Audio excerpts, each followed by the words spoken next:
you. Now listen, if you get in close and I tell you to break, you stop punching and step back clean. Any question from the challenger or chief second? Any question from the champion or chief second? All right, let's get it on. Come on. All right, and with the words of Mills Lane, we're ready. I don't know about you folks, but here at the Hilton Hotel, there is electricity in the crowd. I've got goosebumps. On the line, the WBC Heavyweight Championship of the world. Mike Tyson has trained his whole life for this. His whole life has been for this night. But Trevor wants to prove that he's one of the great champions. Let's see how long his reign lasts. Tyson goes to work right away, and he gets Trevor in trouble, and he's down. He'll have to take the standing 8 count as he steps right up the counts to 4 and 5 and 6 and 7. Look at this combination, and Berwick ready to go, but he stays on his feet. Another right hand clips it. He can't take shots like this very long. Wow, with a right hand is Mike. Mike throwing caution to the wind. Again, he's won. Here comes Tyson again. He knows he can hurt him anytime. Left hook, catches him on the foot. Trevor's ready to go again. Tyson knows that he can score at will now. He's in total command in this fight right now. We're only in round 2, and the heavyweight champ already reeling is Trevor Berwick. It's just a matter of time before Mike gets the clean shot. Then he goes to the body downstairs, catches him with the right hand upstairs. 20 years old, Mike Tyson on his way to becoming one of the youngest heavyweight champions of all time.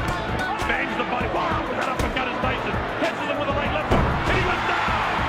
He goes down. He should be able to get up from this. His legs may be shut. They are. As Trevor Berwick falls back in the rope. I don't know if he's going to be able to continue. He's got the heart, but his body won't let him do what his mind wants to. And he's counted out. It'll be scored as a knockout. Mills Lane counted him out to 10. It's all over. We've got a brand new heavyweight champion of the world, Mike Tyson, who can reign for a long, long time.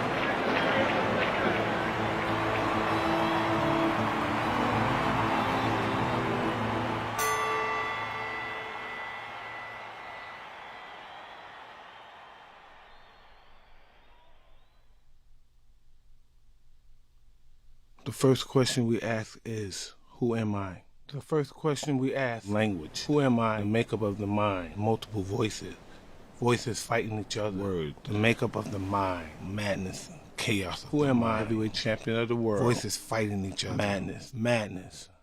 The chaos of the brain. My early notions of my life, I can remember being in the hospital. I was always sick. I don't know what was wrong. Maybe it's because of my lungs, because I have a lung problem. That's why all my fights, thank God all my fights didn't have to last long, because I was never able to breathe good. It was my mother and her friend, probably around 8 of them, and my brother and my sister, and they were all around, sitting around the hospital bed. My mother, I believe, was living with my father at the time. Might have been my father. I believe to be my father. I was told he was my father. And something was going wrong. I believe after I was born, times had gotten rough. Her and my father started having altercations, and he left. And I guess the load was too much for her to have to carry, so we moved into a different neighborhood, which was the Brownville section of Brooklyn. If anyone's familiar with that neighborhood, it was just very horrific, very tough, very gruesome kind of place. You know, it was kill to be killed. We would go to school, and these people would pick on us. We'd come in the building to go home, and these guys would pull out guns and try to rob us. Well, actually, they did rob us for whatever little quarters and chains we did have. I can remember going to school and being bullied, and people taking my glasses and putting them in the trunk of a milk cart. I've never had any kind of physical altercation with anybody at that particular time in my life. So I couldn't believe a human being would do that. I never dreamed somebody, an absolute stranger, would do that to me. I didn't know why. So, wow. I just ran. I didn't know what happened. I just ran. And I think that's why people, like myself, become more assertive in life and become more aggressive and become more outgoing in life, because they fear that they don't want that to happen to them no more, and they don't want to be humiliated in that particular fashion anymore. And that's why I believe I'm the person that I am. And people have a misconception that I'm something else, but I'm just afraid of being that way again, of being treated that way again, of being physically humiliated in the streets again. And I just wish I knew how to fight back then. I didn't know how to fight. I did know, but I was afraid to fight. I just was afraid I was afraid. I was so afraid. But I liked pigeons, so I took a lot of my money that I stole and I bought some pigeons. And I used to fly pigeons all the time. And then one day, these guys found out where I had my pigeons. And one guy still trying to steal my pigeons. I was trying to chase them. I was explaining, no, give me my birds. And one guy said, you want your bird back? And he just took the bird and he popped the neck. And he threw him on the floor. And then I said, that's the first time I ever had a fight. And I won. And once I won that fight, I just thought I could fight. I won. It was an older guy. I won. And I was proud. I won. I was wild and just flaring wild overhand rights like a ballroom brawler, but I beat the guy up. And everybody wanted to be my friend now, so people weren't bothering me as much, and it was able for me to wear my jewelry and my pants and my pretty-looking clothes and stuff without people bothering me. It was around the summer of '76, going into '77. I happened to meet these guys. I went to a roller skating ring. These guys were interesting-looking guys. They were my age, but they dressed like men. They had trench coats. They had they well-dressed. They had the alligator sneakers. They had Pierre Cardin suits. And I was like, these guys are like only 2 years older than me. They were driving mopeds and stuff. Had girls around them. They were just little kids. I thought they were rich. I said, these guys are wealthy and rich. I never knew these guys were criminals or anything. I'm saying, wow. This is cool. I saw a friend of mine that knew these guys. I said, yo, man, who these guys, man? These guys are fly. These guys are cool. They're what's going on. He said, nah, this is the Run the Road crew. These guys get money.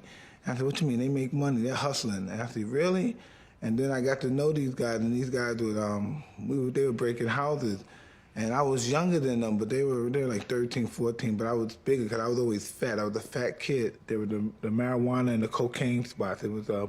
It worked like this. We would knock on the door and we would put a $5 bill or a $10 bill or whatever the money or the price of the product was. We would put it through the door and they would give us out drugs. We would send somebody to the door that knew them and they would open the door, the guy would come in, then we would come in behind them with our guns and we would rob them. I would go and I would go in the pockets because I was the shortest guy and the smallest and the youngest. So I would always go in the pockets of the guys. And some of those, in case some of my friends had got caught, and some of the people that caught them in the house wasn't so friendly, and some of them got killed. Some of the people, if they catch you in the house, it wasn't going to be a pretty story.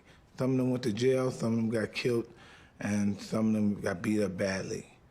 And a lot of my friends at that time, right now, a lot of my friends are dead that I grew up with. They're not around anymore, else they're in jail for the rest of their life, else they're really strung out on dope somewhere in Brooklyn or Manhattan. Very few of them are still functioning adults right now. But at that stage in my life, it was just exciting. It was like it was never going to end. Me and your world is so vastly different. You could never understand the action and the excitement of it all. I mean, the cunningness, to be able to outsmart somebody was a big thrill. Not just to go out there and beat a guy up and slam him on the ground and take his wallet. To outsmart them, to outtime them, to outthink them, even though they know that you're a crook. When you're on the bus or when you're walking in the check cashing place or the grocery store, they know to watch you and you still outsmart them.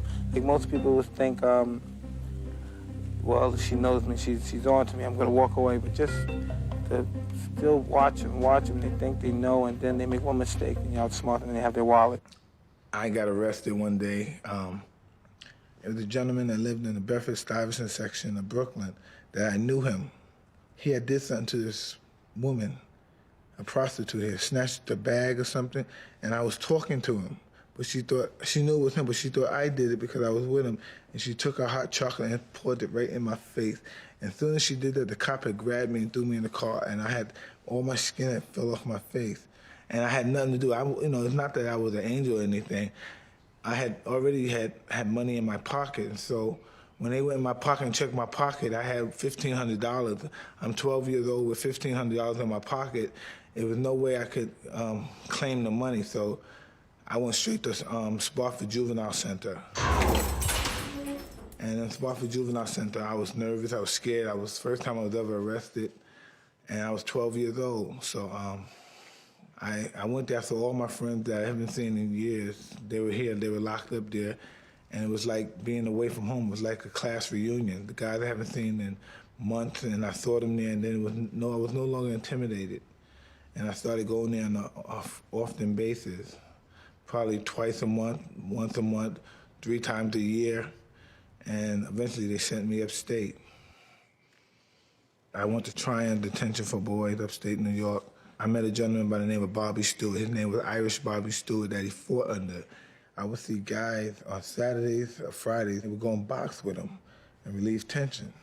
And he would just be, guys would come over knocked, but these guys would just go over there to get the hell beat out of them, just to get some tension, just to relieve some tension. So I went over there and I wanted to box him. He hit me in the stomach. I never felt the feeling. I just felt like I died. He hit me right in the solar plexus. I went down. I said, I just knew I was going to beat this little white man. No way he was going to beat. I thought it was a tough guy. He hit me in the solar plexus. I never felt. I just went down. I jumped back up to show I was tough, but I couldn't feel anything. It's my whole blood circuit, everything stopped. I said, what? I couldn't talk. I couldn't breathe. I don't know what the hell happened. He told me to walk around, because he didn't want. Because I tried to show that I was tough, but he knew I was hurt. So he said, walk it off, walk it off. So I walked around, and after we finished boxing, I said, can you teach me some more of that, sir? He told me, you don't want to learn, you don't want to learn. And he said, everybody said they want to learn. So I had to continue to prove to him that I wanted to learn by conducting my behavior well. I became a nice guy, I talked to people nice, I became a gentleman. And then eventually my grades got better, and then he started teaching me how to box. And once he started teaching me how to box, he realized I was getting close to getting parole to go back to Brooklyn. He said, I don't want you to go back to Brooklyn because you're going to get in trouble and get killed or go to jail. I want you to go to this man. This guy could take you to the next level. And at that time, I was probably 1980. I met Customato. You got to score points when you get inside. So score points like you're doing the amateur. I didn't trust him because I didn't trust anybody but Bobby Stewart at that particular time. And it was like he was transferring me over to another person, and I didn't trust anybody but him. And then he was like giving me to this guy. I said, what the heck is going on here? And I couldn't understand it, but he said, just trust this man. Trust this man. I don't trust anybody in general. I don't like people to know me at all. And I just recently trust him because the same much I trust him, I guess he trusts me. And he trusts me a lot. So, but no one really knows Mike Tyson. Nobody's really friendly with Mike Tyson. Why? Except Customato. Customato would watch me for he didn't let me box. He would just talk to me for 2 or 3 weeks about fighting and the psychology of fighting. And what fighting was truly about. Fighting wasn't nothing physical, it was all spiritual. And he was saying, if you don't have the spiritual warrior in you, you'll never be a good fighter. I don't care how big or strong you are. And he explained that to me. Your mind is not in your way. Your mind is not in your way. There's something distracting you. As time was going on, this guy would just kept saying these great things about it. So this guy, I didn't know if this guy was queer. He just kept saying great things, man. He said, man, you're a great fighter. He just kept saying, you're the greatest. You do splendid. You look great. You're looking better. He just kept giving me compliments about everything I did. So what's wrong with this guy? I never had the slightest idea. He was just building up my confidence. But as time went on, I understood what he was doing. As I became an adult, I understood he was building up my confidence.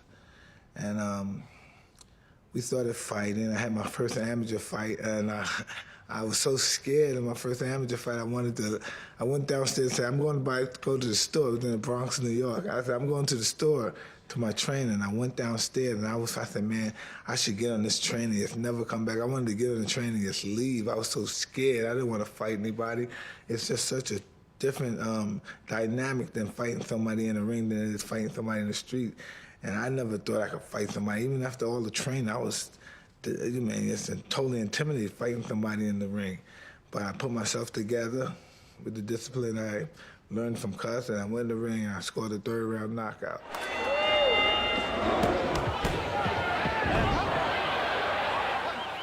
I don't know if after the first, it was too nerve-wracking fighting, I thought at first. So I didn't really want to fight, really. So I was staying at Cuss' house. I come from a really poverty-stricken area, and when I came to live with Cuss, they live in a 14-room Victorian mansion. And I first come here, I said, wow, I could rob these white guys, these white motherfuckers. They ain't hip. Not thinking, I'm not knowing this guy been around the world a bunch of times. I never knew he was like me. He was from a bad neighborhood. He was a street kid like me. And then one day he used to just say, listen, you have the chance to change your life, your family's life. You could be something very special. Don't you want to be champion? You could be champion of the world. And I didn't pay no attention to it. He said, really? You could be champion of the world. You could devastate the world. No man could take what you do. You just got to believe it. I looked at this guy. And then I started thinking. I said, you really? I said, this guy's really crazy. That's what I said, this guy's crazy. He said, you do what I tell you to do, and if it doesn't work, then you could leave. So I said, okay, bet. So I did everything he told me to do, and I won. I won every championship from the amateur championship. Oh, I won all the championships. I'm gonna cry.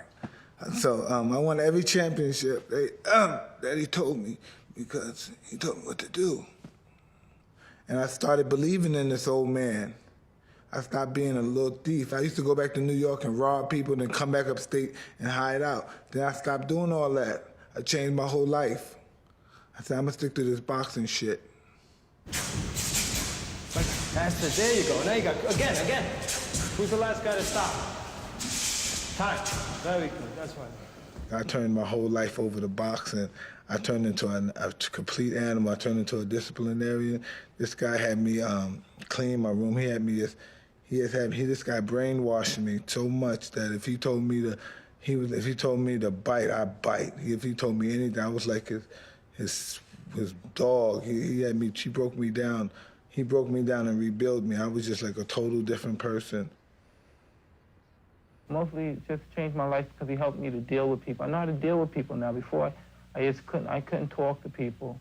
I always want to be alone. And now I learned how to deal with anyone. I could talk to anyone, even about their problems. And it's like a father and son relationship. You know, even though he is my manager and trainer, sometimes I forget that because of the way we are. The first day he met me, he took me in his house. He didn't even know me. I can say honestly, I have a very deep affection for him. I do. To me, he's my boy. He's with me. I often say to him, you know, I owe you a lot, and he doesn't know what I mean, but I'm going to tell him now what I mean. If he weren't here, I probably wouldn't be alive today. The fact that he is here and doing what he's doing, and doing as well as he's doing, and improving as he has, gives me the motivation and interest to stay alive. Because I believe that a person dies when they no longer wants to live. But I have a reason with Mike here, and he gives me the motivation. I will stay alive, and I will watch him become a success, because I will not leave until that happens. I was 14 and I fought in the Junior Olympics in 1980, I believe it was, and I broke all the records. You tell me what you're gonna do tomorrow. I'm gonna go in there, I'm gonna jab to the head, then I'm gonna throw eights to the body, and then I'm gonna move after I hit and punch the body. What are you gonna do when you get inside? I'm gonna open up like a son of a bitch. I won it all. I won all my fights by knockouts in the first round, and I broke the record with a knockout in 8 seconds. I guess that's the fastest knockout on record.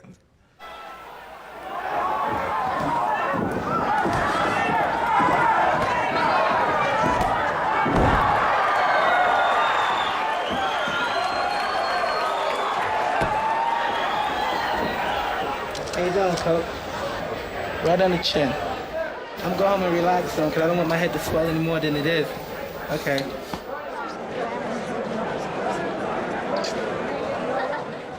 Move your head. Keep the head down when you come up with the eights. Keep your head down. It's coming up. Yeah, I mean, it's not coming up, but it's starting to come up. You can make it perfect. It's good, but it's not perfect. Cuz was different than me than it was with his other fighters. Cuz trained me to be just totally ferocious in the ring and out. We had a totally different relationship.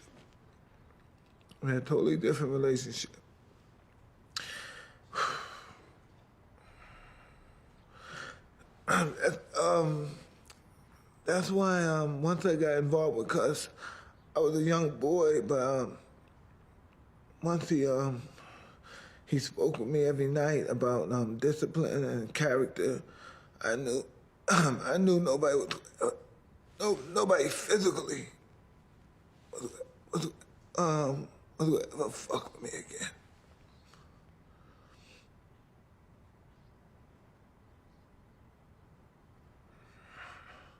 Once I talked to Cus, and Cus talked to me over and over again, over and over again, every night for hours and hours. When I was a young kid, when I was 13 and 14, I used to never have to worry about nobody ever bullying me again.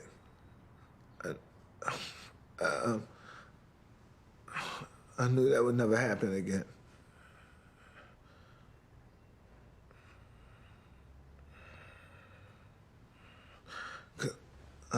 Cause I knew back then, cause I knew, oh man, I can't even say. Cause I knew I would fucking kill them if they fucked with me. That's what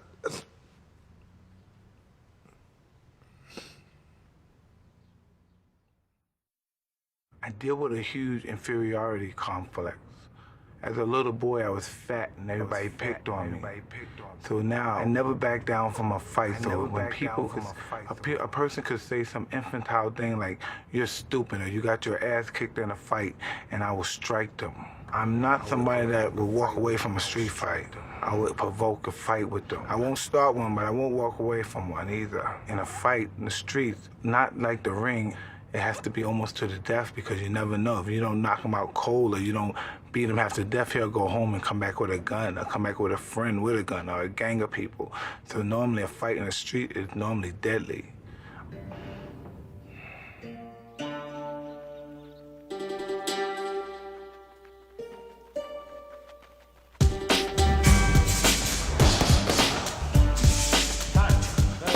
There's nothing like fighting when you're young and you're happy. Blinding speed. It's nothing more deadly and nothing more proficient than a happy fighter. He nearly sent Long out of the ring with that left hook. Everybody believes that the mean and the surly fighter is the tough fight, but that's not true. The guy that's more relaxed and the guy who loves what he does and he's just happy to be in there doing what he does.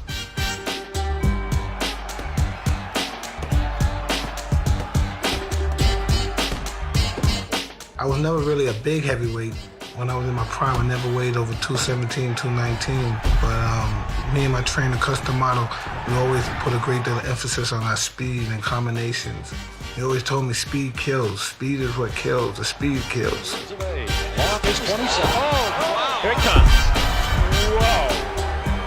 Whoa. Most of my fighters that I emulated and admired was real lightweight guys like Tony Cantoneri, Kid Chocolate, Henry Armstrong. The little guys were just so exciting to watch. And that's how come I knew that I was going to be an exciting fighter, because I had the speed and the power. Left hand almost drove Richardson right through the canvas. In trouble in both the first and second rounds, and now he's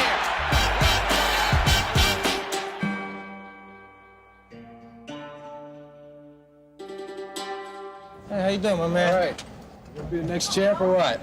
That's why I'm in the business for, of course. Right. Bill and I both feel that Mike Tyson is definitely going to be the heavyweight champion of the world. The real question is when. I just know what I have in the back of my head. I have a goal that me, Cuss, Jim Jacobs, and my trainer, Kevin Rooney, all planned. And God forbid, if anything happened to Cuss, we're all professionals, and we're going to continue. When Custom Model died, I was in New York City. I was in the Manhattan section of New York City, Lower East Side. I was accompanied by Jimmy Jacobs, who was my manager at the time. And he had told me that within 10 hours, Cuss would be dead. And we have to go to the bank and deposit some money.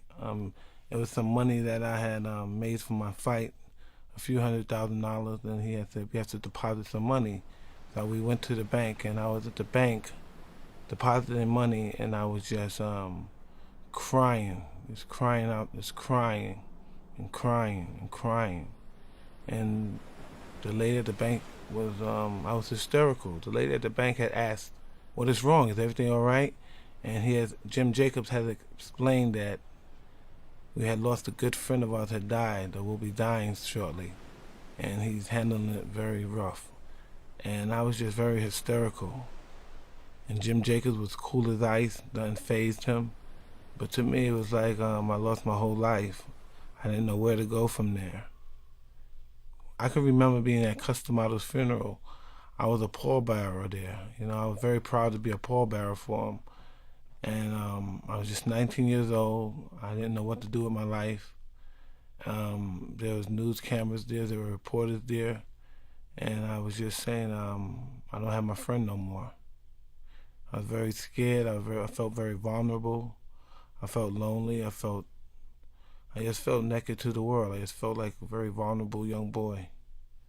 And it was just a real horrific time for me in my life. I was just a young boy at 19, and I didn't have the chance to let Cus see the prospects of me growing as a heavyweight champion. A boy comes to me with a spark of interest. I feed that spark and it becomes a flame. I feed the flame and it becomes a fire. I feed the fire and it becomes a roaring blaze.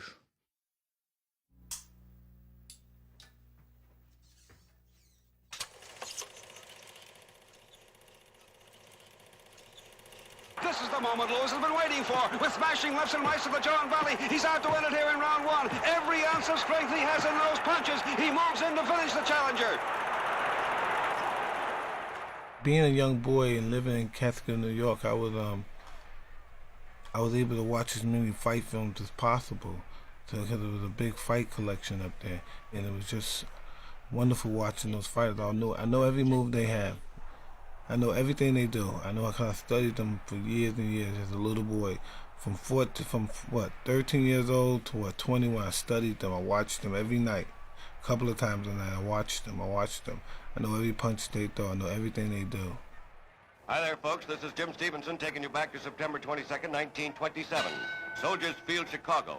Well, it's so interesting because I have a great deal of respect for Cus. You know, everything he says I grow for. I believe everything Cus said. His word in boxing is Bible to me. When he described fighters and he talks about fighters, he talks about all their good points. He talks about Jack Dempsey's ferocity. Tony is down. And then he talks about Rocky Marciano's will and dedication. But when he discussed Muhammad Ali, he talked about his character and personality. He said that's the only reason Ali is the best, because he has more character. And I thought that was fun. I was a young kid. I didn't know how to understand that back then. But as I got older, I realized what he meant.